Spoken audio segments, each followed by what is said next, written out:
김제의 아름다운 지평선 교회 2022년 8월 28일 주일 예배를 시작하겠습니다. 오늘 말씀은 순종이 주는 선물, 레위기 26장 1절에서 13절까지 말씀입니다.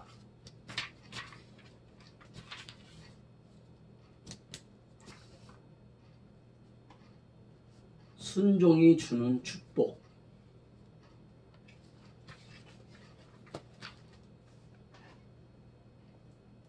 가나안 땅 가기 전에요.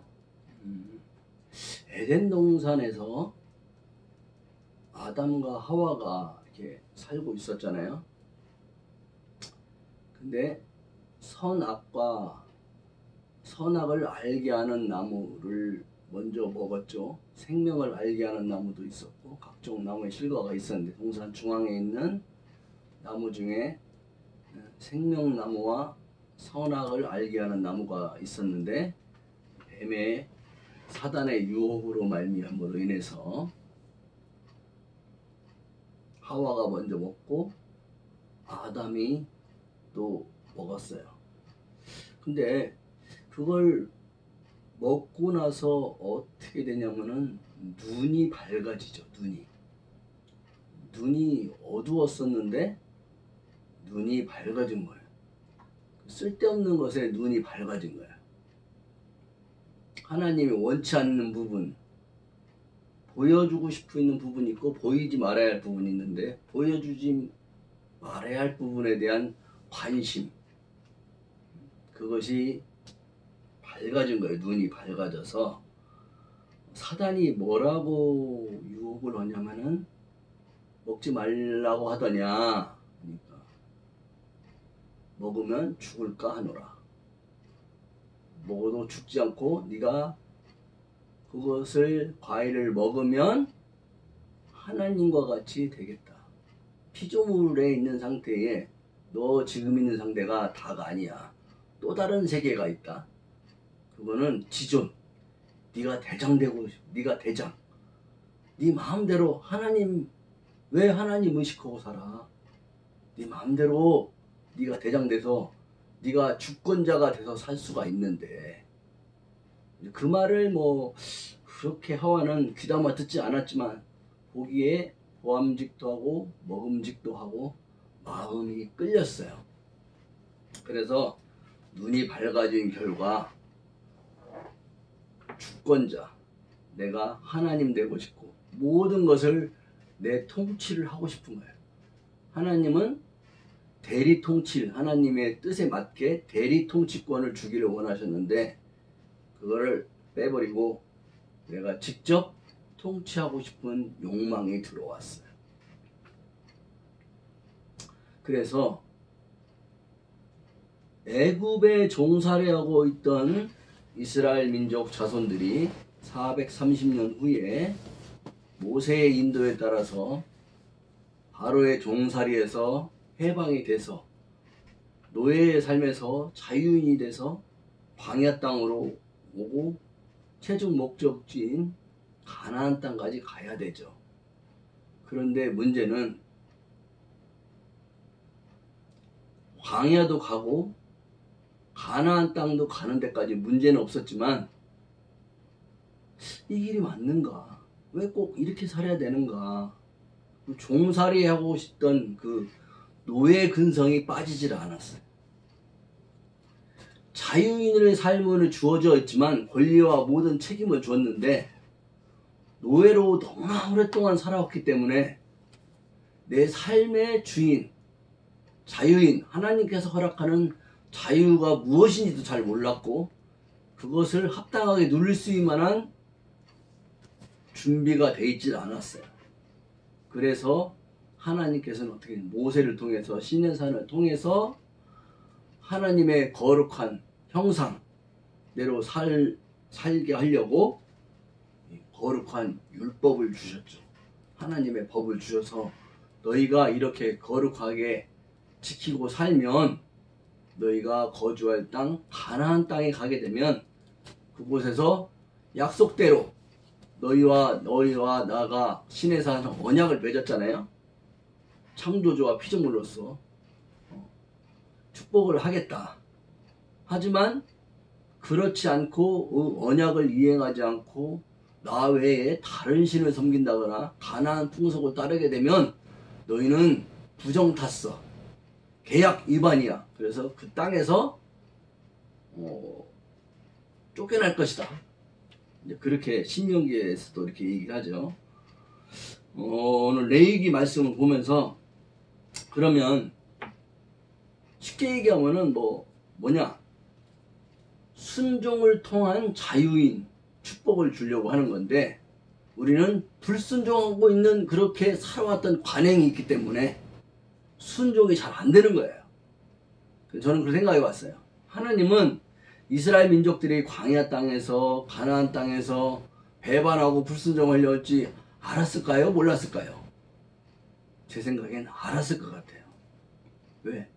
그동안 너희들의 삶이 그렇게 했지만 계약을 했다고 해서 잠시 잠깐 기쁨이 있었지만 어려움과 불평, 불만과 환경을 보고 모세를 원망하고 아론을 원망하고 옛생활로 돌아가고 싶으면 왜? 그렇게 좋은 살았던 건 그때 밥은 안 굶었거든. 이 광야 생활 너무 힘들어. 자꾸 불평, 불만하고 이게 하나님의 임재를 이렇게 백성들이 완전히 뜻과 모든 것을 알 수 있는 상황이 아니었기 때문에 불순종의 속성이 더 많아 내 몸에. 그래서 듣긴 들었지만 모세를 들었지만 그 자유에 대해서 깊이 생각해 보지도 않았고 그렇게 살 수 있는 습관이 몸에 붙지도 않았어요. 그래서 불순종했다. 그래서 어떻게 해야 돼? 하나님께서는 모세를 통해서 자꾸 교육을 시켜야 돼. 광야 땅에서 불평불만하기 전에 할 줄은 알지만 그래도 자꾸 교육을 시키다 보면 조금씩 변할 수 있는 거예요. 이 교육이 사람을 바꾸는 거예요. 근데 교육의 특징이 뭐냐? 여러 가지 원인이 있는데 교육은 어떻게 되냐? 교육은 강제성이 있어야 됩니다. 교육 허락했는데 시간 아무 때나 와야 되고 그런 건 아니잖아요. 어떤 교육이 딱 내려가면은 시간, 장소, 강사는 누구고 목장은 어떻게 해야 되고 내규가 있잖아요. 규칙이 있잖아요. 규칙. 그 시간만큼은 분리돼서 그 시간 안에 교육을 효과를 높이기 위해서 정확히 전달하기 위해서 교육에 대한 강제성, 규칙이 있단 말이에요. 그렇게 해야 교육 효과가 높으니까. 그래서 하나님께서는 강제성, 너희들이 아직은 잘 몰라. 자유를 줘도 잘 누릴지도 모르지만은 어쨌든 그거를 누릴 수 있는 몸에 붙어 체득이 돼서 가나안 땅에 가서 순종하니까 이렇게 좋구나. 그때는 알겠지만 지금은 주어봐야 잘 몰라. 그래서 일단은 강제적으로 좋은 강제성이죠. 강제적으로 선택할 수 있도록 이 계약을 맺었어. 그래서 교육을 시켜야 돼. 그래서 오늘 순종이 주는 선물, 물론 뒤에 불순종이 주는 선물도 있지만 순종이 주는 선물, 이 축복의 조건, 축복의 범위, 최고의 축복이 무엇인가, 여기에 대해서 오늘 이야기해보자 합니다. 여러분, 참된 축복의 조건, 참된 축복의 내용은 무엇입니까? 하나님이 약속한 대로 젖과 꿀이 흐르는 땅, 가나안 땅이 약속의 땅이지만 그 땅에 단지 거주한다서 살고 있어. 그게 축복일까요? 아니면 자손이 많아져서 우리 숫자가 많아졌어. 번성하고 있어. 그게 축복일까요? 가나안 땅에 이미 가나안 족속들이 거기에 살고 있었어요. 숫자도 많이 있었어요. 왜 하나님은 그들을 축복하지 않았을까요? 왜 그거 축복이라고 얘기 안 했죠? 심지어 정복하라, 몰아내라. 이렇게. 왜 그러냐면은 가나안 땅은 언약의 땅, 거룩한 땅이기 때문에 하나님 뜻대로 하나님의 뜻대로 거룩한 백성으로 거주해야 되고 거룩한 신분의 정체성을 유지해야 되고 하나님의 율법을 대로 지켜야 되고 그걸로 인해서 자손도 많아지고 풍요와 모든 번영이 와야 그게 바로 축복입니다. 그러면 어떻게 우리가 그런 축복을 누릴 수가 있을까요? 광야를 통해서 우리가 순종하고 낮아지는 훈련을 하는 백성만이 그 축복을 알아볼 수 있고 누릴 수가 있습니다. 종의 상태로 해서 내가 하나님처럼 돼야겠다 마음이 높아진다거나 교만한다거나 하나님을 잊는다거나 하나님을 의식하지 않는 사람들에게는 그러한 축복을 허락하지 않으셨어요. 광야 가운데 광야는 뭐예요? 광야는 우리가 익숙하지 않은 곳이에요. 낯선 곳이에요. 힘든 곳이에요. 결핍이 있어요. 우리가 원하는 뜻대로 되질 않아요. 우리가 집에서는 우리 나름대로 이렇게 가구도 정리가 돼 있고 쌀도 돼 있고 그래서 딱딱 아침, 점심, 저녁 딱 스케줄을 맞춰서 딱 셋업이 돼 있기 때문에 우리가 제대로 할 수 있어요. 근데 광야 학교에 가서 가정처럼 내 맞춤형으로 딱딱딱 할 수가 없어요. 학교에는 학교의 규칙이 있는 거예요. 광야는 광야의 규칙이 있는 거예요. 결핍이 있고 부족함이 있지만 하나님의 인도하심대로 살면 광야에서도 굶어 죽지 않고 하나님의 축복을 얻을 수가 있고 거기서 통과가 되면 가나안 땅에 가서도 영원한 축복을 얻을 수가 있다. 교육을 받으면. 그래서 축복의 조건으로 복을 받는 길은 복의 근원인 하나님을 유일한 주권자로 인정하는 것이다. 어떻게 해요? 축복을 받는 길은 복의 근원. 복의 근원이 뭐예요? 뿌리가 누구냐? 뿌리. 복의 근원. 근원이 하나님이라는 것을 알고 그분을 주권자로 인정하는 것이랍니다. 제가 시작할 때 뭐라 했어요? 에덴에서 동산에 있을 때 아담과 하와가 뱀이 뭐라 했죠? 너희가 하나님처럼 돼서 눈이 밝아질 것이다. 네가 마음대로 해도 돼. 네가 육체에 네가 원하는 욕구대로 하면 돼. 네가 주권자가 돼. 그렇게 유혹을 했어요. 근데 하나님은 그렇지 않다는 거예요. 하나님이 축복을 만들어 놓으신 분은 에덴 동산이 축복이었어요. 하나님을 통해서 축복의 통로 에덴 동산이 환경이 만들어졌고 거기서 하나님의 뜻대로 명령대로 잘 살면 순종을 하면 축복을 주겠다. 그걸 알아야 돼요. 그래서 하나님이 축복의 근원이시고 그분이 주권자라는 것을 인정하는 거예요. 그걸 배우는 것이 믿음 생활이고 우리가 조금씩 교육받고 삶 속에서 믿음을 통해서 하나님을 경험하면서 알아가는 거예요. 아, 맞구나. 내가 배운 것이 맞구나. 인정하면서 가는 것이 두드리면서 가는 것이 믿음의 길인 줄 믿습니다. 할렐루야.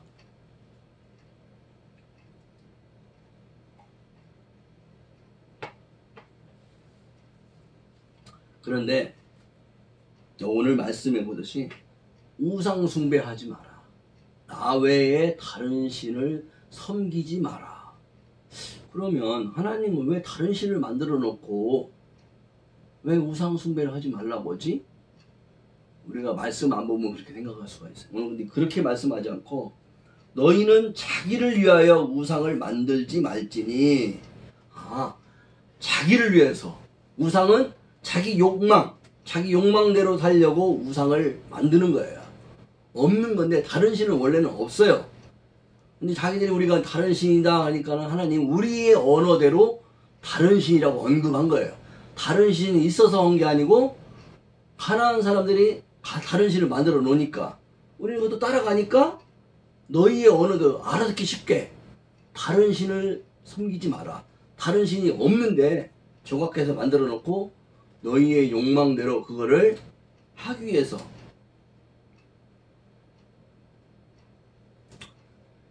그래서 그러면 우상 숭배하지 않고 하려면 어떻게 해야 되느냐? 너희는 예배를 해야 된다. 그에게 경배하지 말라. 나는 너희의 하나님 여호와임이니라. 2절에 너희는 내 안식일을 지키며 내 성소를 경외하라. 나는 여호와이니라. 안식일을 지키며 나를 예배하라. 여러분 예배가 뭘까요? 예배. 주일 예배, 금요 예배, 무슨 예배. 참 예배가 많잖아요. 예배의 원래 뜻은 하나님 앞에 굴복하다. 예배할 때 이렇게 손을 들여야 돼요, 사실은. 그래서 내 힘대로 살려다가 실패해서 이제는 알겠습니다. 나는 하나님 앞에 굴복합니다. 당신이 주권자입니다. 제가 주권자로 살아봤는데요. 실패했어요. 제대로 안 됐어요. 이제 염치 없고 자격이 없지만 당신이 나의 주권자인 걸 나에게 알려주셨으니 당신 앞에 무릎 꿇습니다. 안식일 통해서 일도 멈추고 모든 걸 다 이렇게 제외시키고 오로지 한 분 주권자이신 하나님한테만 집중하겠습니다. 그것이 예배입니다. 할렐루야. 그래서 광야에서의 너를 낮추고 시험한 것은 원래 하나님의 뜻이 아니었어요. 그런데 왜 그렇게 했느냐?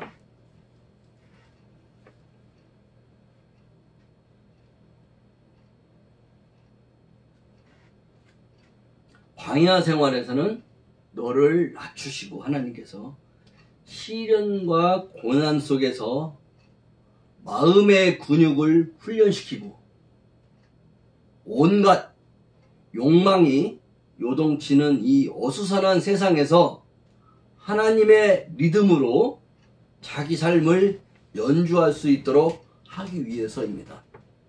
어떻게 해요? 마음의 근육. 고난과 시련을 좋아하는 사람은 없어요. 그런데 제가 어제 우리 아내하고 같이 이제 무악산을 등산을 했어요. 근데 여러분도 잘 아시겠지만 산 이름에 악자가 들어간 험한 산이에요. 모악산도 다른 북악산, 치악산만큼은 아니지만 악자가 들어있기 때문에 나름 꽤 험한 산입니다. 고도가 높고. 처음에 우리가 등산을 많이 안 해봤기 때문에 못하겠다, 힘들다, 이 불평 불만, 그만 가야겠다, 되도록 할까 했는데 어떻게 해서 완주를 했어요. 그래서 제 아내가 처음에는 못 가겠다고, 당신 혼자 가든가 나는 다시 돌아가겠다고 해서 그랬는데 어떻게 해서 갔어요. 끝나고 나서 오길 잘했다. 아, 시원하다. 매주 왔으면 좋겠다. 몸은 힘들어도 폐도 깨끗해지고 자신감도 생기고 그렇다. 마음의 근육이 생겼어요. 이게 마음의 근육, 이게 시련과 역경이 꼭 나쁜 건 아니에요. 그래서 마음의 근육이라는 그 면역력이 생기는 거예요. 면역력. 어떤 시련이 오면은 이기고 뚫고 나갈 수 있는 마음의 근육을 만들어 주셔요. 그리고 이 험한 세상, 유혹이 많은 세상에서 나의 주관대로 사는 게 아니라 하나님의 리듬, 생명의 성령의 법. 로마서 8장에 나오죠. 성령이 들어오시면 생명의 성령의 법이 내 마음을 주관해서 하나님의 리듬이 배워서 익혀지는 거예요.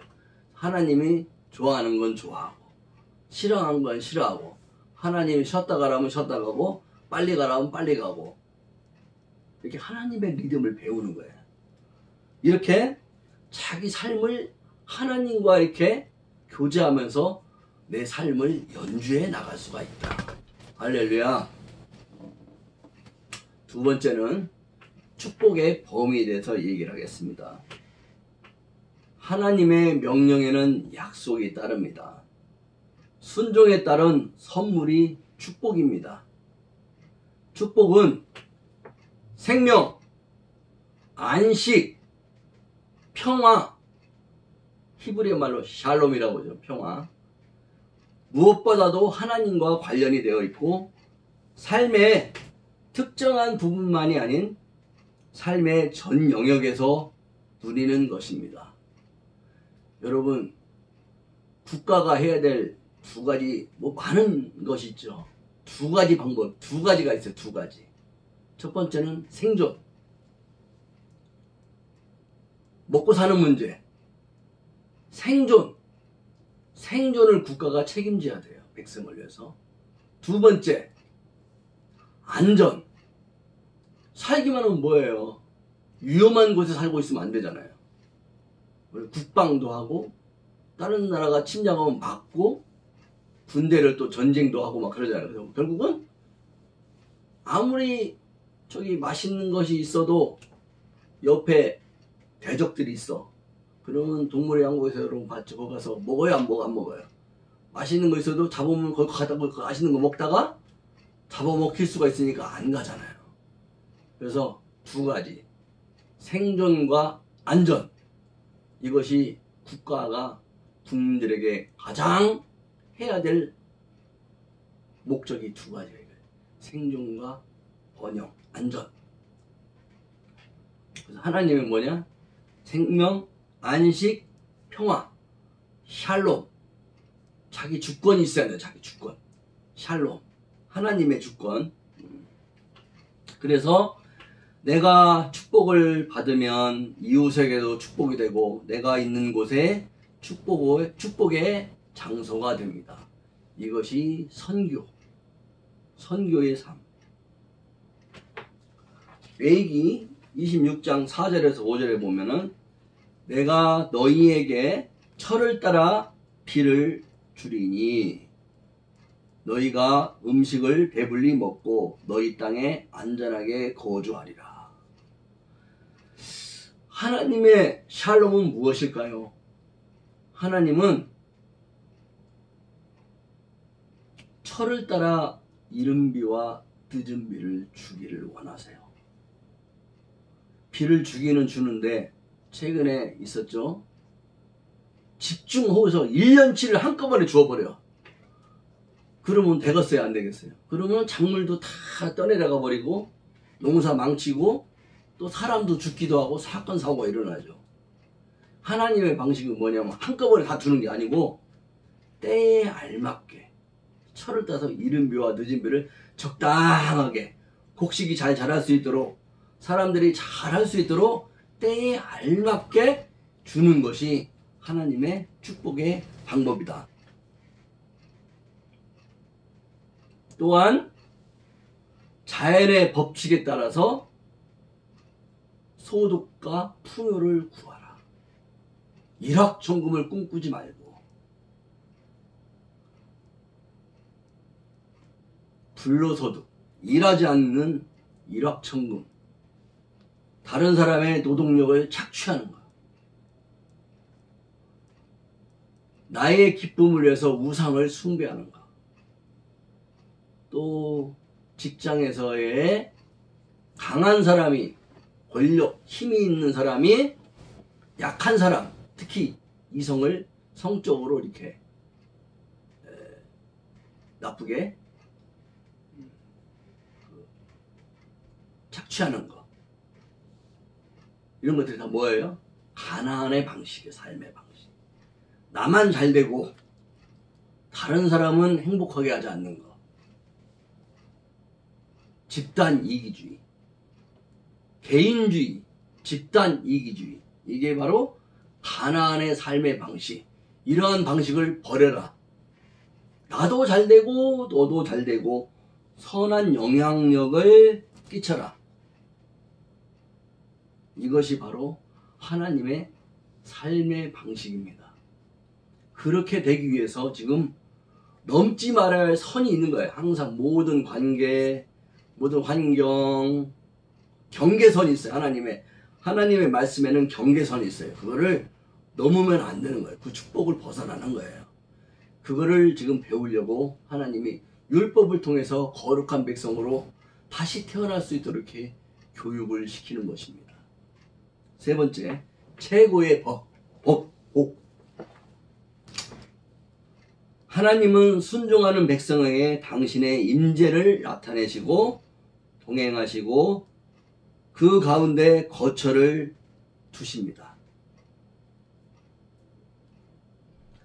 하나님보다 더 큰 축복은 없습니다. 하나님보다 더 큰 행복은 없습니다. 하나님의 백성이 되는 것보다 더 영광스러운 특권도 없습니다. 아멘이십니까?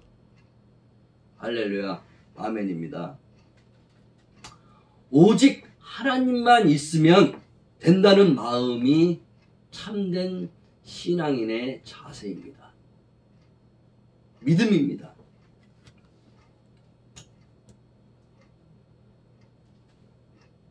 오늘 말씀에서 보면 11절에 내가 내 성막을 너희 중에 세우리니 내 마음이 너희를 싫어하지 아니할 것이며 나는 너희 중에 행하여 너희의 하나님이 되고 너희는 내 백성이 될 것이라.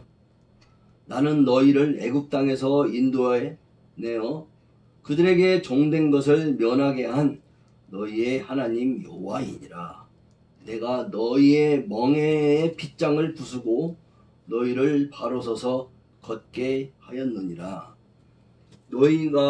너희의 성막, 너희가 나를 섬기겠다고 하는 성막, 그 성막에 하나님이 거룩한 백성으로 살지 않으면 그 성막을 떠나셔요. 임재가 거두셔요. 근데 너희 성막에 함께 하시겠다는 거예요. 신약에 오면은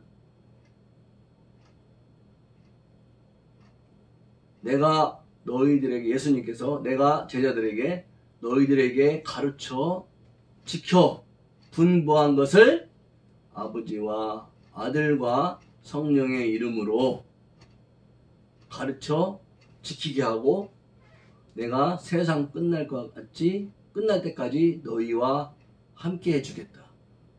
함께 하신, 영원히 함께 하신 하나님 임마누엘. 여러분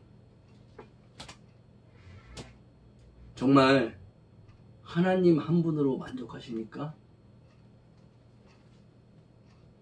아무것도 없어. 아무것도 없어.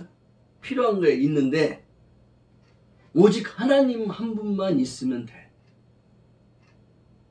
물론 하나님이 다 주시지만, 그런데 주고 안 주고를 떠나서 하나님 한 분만 바라본다.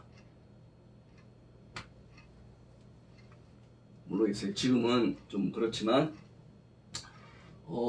여자분들이요, 남편한테 결혼을 왔어. 남편 한 분만 바라보고 산다. 물론 남편도 부인만 바라보고 산다. 가능하잖아요. 왜 다른 여자를 왜 쳐다봐요? 왜 다른 남자를 왜 쳐다봐요? 하나하고 같이 살기도 벅찬데 힘들잖아요. 혼자 같이 살기도. 근데 그러듯이 하나님만 바라보고 살겠나요? 하나님은 물으셔요, 저희한테.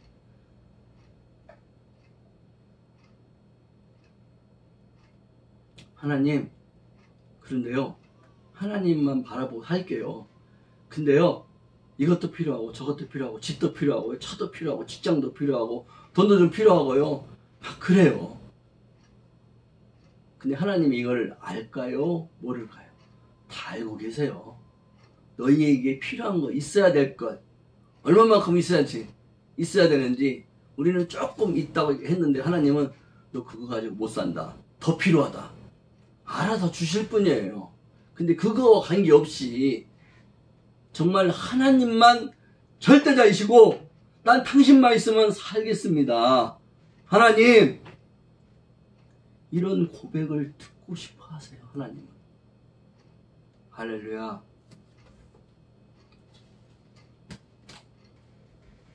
왜? 하나님은 애굽에서 종의 멍에에 이렇게 소가 멍에를 매듯이 족쇄죠. 바로 왕의 명령대로 살지 않으면 안 되죠. 그래야 먹고 살 수 있으니까. 그런 빗장을 부수고 너희를 바로 서서 자유인이 돼서 네 다리로 걷게 해서 네가 일하고 하나님을 바라보고 걷게 하신 분이에요. 하나님은 말씀하고 계십니다. 너의 신앙생활에 거짓된 신앙생활, 거짓된 얼굴을 벗어라.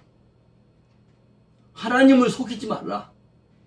사람들한테 믿음이 있는 채 하지 말라. 나만 바라봐 줄 수 없니? 하나님은 그렇게 말씀하고 계세요. 할렐루야. 기도하겠습니다. 하나님, 오늘 순종이 주는 축복에 대해서 함께 하나님의 말씀을 배웠습니다. 축복의 근원이시며 절대자이시며 주권자이신 하나님을 우리가 경험하고 알고 인정하게 하여 주시옵고, 잠시 이 땅에서 고생과 시련이 있다 할지라도 우리를 가장 좋은 곳으로, 가장 안전한 곳으로, 가장 좋은 풍요로 이끄시는 하나님을 더 경험하게 하여 주시옵소서. 또한 최고의 복인 하나님만을 사랑한다고 고백합니다. 하나님, 베드로의 고백처럼 주는 그리스도요 하나님의 아들이십니다. 성령 하나님께서 저희에게 가르쳐 주셨습니다.